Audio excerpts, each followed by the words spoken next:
The Art of War. Written by Sun Tzu. Summary. The first rule of Fight Club is that you don't talk about Fight Club.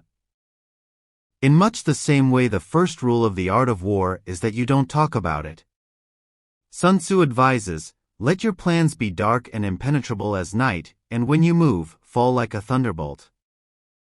The art of war has achieved mass cult status across a range of disciplines, and has become one of the most influential texts on military strategy. Despite its age, the art of war is as relevant today as when it was written over 2,000 years ago. The book juxtaposes two conflicting ideals, art and war. On the one hand, you have creation, and on the other, you have destruction. However, Sun Tzu argues throughout his treatise that warfare is most successful when you achieve victory without any fighting. Throughout, he provides subtle and nuanced strategies to gain the upper hand, sometimes without your opponent even knowing about it. This takes us back to making our plans dark and impenetrable. Sun Tzu is attributed with writing this ancient treatise in about the 5th century BC. It's become a military, strategic, and tactical classic, and has had a considerable influence on thinking in both the East and the West. At the very least, a superficial reading of The Art of War will give one a vast insight into the Chinese military and intelligence operations. If you level this up, one can begin to relate these insights to modern warfare and become more informed on historical and contemporary global conflicts. However, at its best, The Art of War is a metaphor for every situation that you encounter that contains any element of conflict. This summary will briefly take you through the core ideas from the 13 chapters and reveal that the art of war isn't about aggression, but about being a master of knowledge. Knowledge is power. The decision to go to war should never be taken lightly because it comes at a substantial social and economic cost. Fighting and conflict are costly and time-consuming, and the advice is only to proceed if it's absolutely essential. Sun Tzu advocates for non-violent strategies wherever possible, because war can completely destroy a country and leave its people in ruin. Therefore, only wage war if you're confident that you're prepared, and try to end the conflict as quickly as possible. However, if one must proceed with war, one needs to do a series of calculations based on moral law, heaven, earth, the commander, and finally method and discipline. If everyone has the same moral code, we will follow a cause because we believe in it. At an extreme end, one can see this in militant groups such as ISIS and Boko Haram. If we don't believe in what we're fighting for, or the project we're working on, there will be no motivation to put ourselves at risk. Heaven relates to factors such as night and day and the seasons. For example, many battles have been lost because of insufficient knowledge of extreme weather conditions. Earth accounts for the terrain on which you're fighting, and in contemporary times this can be extended to the internet and digital space. The commander is the person who upholds the values of the fight and provides wisdom and guidance to everyone beneath them. If leadership is weak or ineffectual, then failure is imminent. Finally, discipline and method mean that everyone knows their role and works for the entire team's benefit. Once we've understood the 5 factors, we need to ask questions and do a set of calculations to determine our battle outcome. Begin by asking which side has more invested in their moral law. For example, if we look at a typical sporting scenario, we're often shown a coach motivating his team by telling them what they have to lose and gain by winning the game. Usually, the hungriest team, and the team with a greater sense of moral law, will end up victorious. Which side has the better leader? Which side has more favorable conditions in terms of weather and terrain? Again, if we look at a sporting event, the home advantage has a significant impact on giving one side the upper hand. Which side is more disciplined and more assertive? And finally, which side is better trained and consistent? Understanding the answers to these questions is pivotal in forecasting success or failure. Moreover, Sun Tzu says that all warfare is based on deception. The famous World War II adage, "Careless talk costs lives," applies here because knowledge is power. The idea is to seem unprepared, pretend to be in a state of chaos and ill-disciplined. Irritate your opponents and in doing so, find out where their weaknesses are. Appear to be resting when you're training and never let on that you're in a state of constant preparedness. If you think back to arguments you've lost, deals you've not quite nailed down, interviews you've floundered in, or even games you've lost, how often has this been because you've been ill-prepared? Knowing yourself, knowing your opponent, and honestly and critically evaluating yourself and others is the first step to winning. Know your enemy. One of the most iconic messages from the book is to know your enemy. Sun Tzu explains, if you know the enemy and know yourself, you need not fear the result of 100 battles.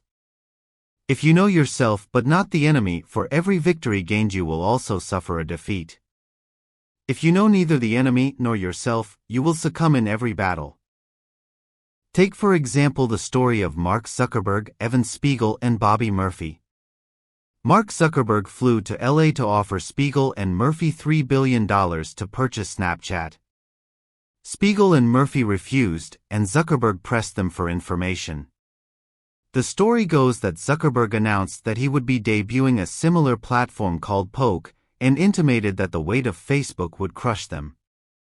Spiegel and Murphy didn't back down and stood their ground. Once Zuckerberg left, Spiegel purchased a copy of The Art of War for everyone in his office. Snapchat remains a billion-dollar company that appears to have embraced knowing one's enemy and always being prepared. Knowing your enemy is also about how to defeat them without destroying the thing that you're fighting over. Frequently winning comes at a high cost, and it's better to recapture than to destroy. So choose your battles wisely. Know your battles. Have you heard the old proverb, softly, softly, catchy monkey? Battle and warfare are about waiting patiently for opportunities to arise. Often, we win because our opponent makes a mistake, so the idea is to defend until opportunity strikes. Sun Tzu says, security against defeat implies defensive tactics. Ability to defeat the enemy means taking the offensive. What's more, avoid the enemy's strengths and look for their weaknesses instead. The problem with these strategies is that they take a tremendous amount of energy and patience. Furthermore, mounting an attack takes a vast amount of strength, discipline, and energy. The lesson here is that winning results from making the least number of mistakes and capitalizing on our opponent's errors. Ultimately, it all comes down to building momentum and developing creative strategies. Combining a range of strategies is paramount to victory, and here a good leader will be able to tailor ideas to specific scenarios. One also needs to be aware of who has the upper hand at any given moment. For example, those waiting for the enemy, who are perhaps on home turf, are prepared and better positioned than those arriving at the battle site. That's not to say that you can't win if you're not immediately in control of the battle site, but rather that you need to be able to maneuver, adapt, and strategize. Know your faults. Knowing your faults and weaknesses will allow you to vary and modify your tactics. One of the critical pieces of wisdom here is that the general who thoroughly understands the advantages that accompany variation of tactics knows how to handle his troops. Being prepared for war means being in a permanent state of readiness and always having a series of plans to preempt an attack. How often have you seen people lose things because of complacency? And how often have you seen victory snatched from the jaws of defeat? Knowing your weaknesses and being prepared for disaster means that you'll always have a way to face catastrophes. A good leader knows their weaknesses. According to Sun Tzu, there are 5 typical faults that leaders, or in this case, generals, display. These are recklessness, cowardice, being ill-tempered, being sensitive about their honor, and being too caring, which causes undue worry and concern. So next time you react to a situation, think about which of these attributes you're exhibiting. Know your terrain. You can't go into battle if you don't know where you're fighting. If we look at the classic example of the Vietnam War, this illustrates just how vital terrain can be. Not only did the Viet Cong have home advantage as it were, but they had extensive knowledge of how to use their surroundings to their benefit. Guerrilla warfare also allowed them to merge into their surroundings and become invisible to the enemy. Furthermore, by controlling the Ho Chi Minh Trail, they could control military supplies and personnel's movement. Having extensive knowledge about our environment allows us to act on the element of surprise, set up ambushes and traps, and strike when our enemies are complacent or caught off guard. Sun Tzu explains, when the enemy is close at hand and remains quiet, he is relying on the natural strength of his position. However, when your enemy is visible, look at their body language because what they're not saying is important. For example, if you see an enemy approach a water source and drink thirstily, the enemy camp may be short of water, or a long way from a stable water source. Furthermore, keep an eye out for insubordination and collapse, by observing how your enemies interact with each other. A well-disciplined and well-led army acts in unison and demonstrates no sign of discord. The advice is to treat your soldiers, workers, and so on like your children. Sun Tzu explains that if you do this, they will follow you unquestioningly. However, if you treat them as your sons, they will stick with you until death. On the other hand, if you're an overindulgent leader, your soldiers will act like spoilt children, and they will feel entitled and not fulfill any sense of purpose. Being aware of the battle terrain and weather patterns is absolutely pivotal. Sun Tzu explains that if you know the enemy and know yourself, your victory will not stand in doubt. If you know heaven and know earth, you may make your victory complete. Knowledge is people. Knowledge is power, but having foreknowledge is even more powerful. So, how does one set about learning information quicker than anyone else? For those familiar with Game of Thrones, you'll know how Littlefinger got his edge. He set up a vast network of trusted spies, and therefore had the superpower of foreknowledge, and could manipulate his enemies.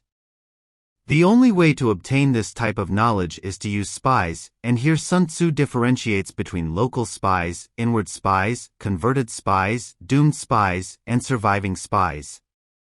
When one has a well-coordinated network of spies, this is referred to as a divine manipulation of the threads.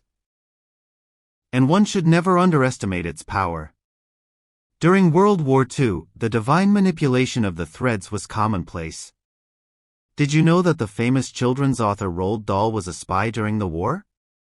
Dahl was sent to Washington, D.C. after being injured and was asked to feed information heard at prominent social events, back to British security coordination. Coordinating spies and embarking on espionage requires great subtlety. It's also worth remembering that the other side may also use spies. In this case, the advice is to coax them out of hiding with bribes so that they will be converted. In conclusion, Sun Tzu says that there are 5 ways to reach victory. The first is knowing when to fight and when not to fight. The second is that winning means understanding both inferior and superior forces. The third thing to remember is that the winning army will have a sense of purpose and a universal moral law to guide them. The fourth aspect is acting on the element of surprise and attacking when it's least expected. And finally, you'll win if you're guided by your unit, and not by exterior forces such as the sovereign. Victory evolves, and once you achieve it, you need to keep how you reached it secret. Furthermore, you need to keep the enemy guessing because you'll never win the same way twice. In a world heavily guided by social media and the internet, it's worth taking a leaf out of Sun Tzu's book and focusing on the power of invisibility, unpredictability, surprise, and patience. Furthermore, winning relies on everyone agreeing on the same ethos or belief system and being committed to going to war for it. So before you go to war, make sure your team is invested in the same endgame. Most importantly, if you want to know your enemy and have the upper hand, don't tell them that you've read The Art of War.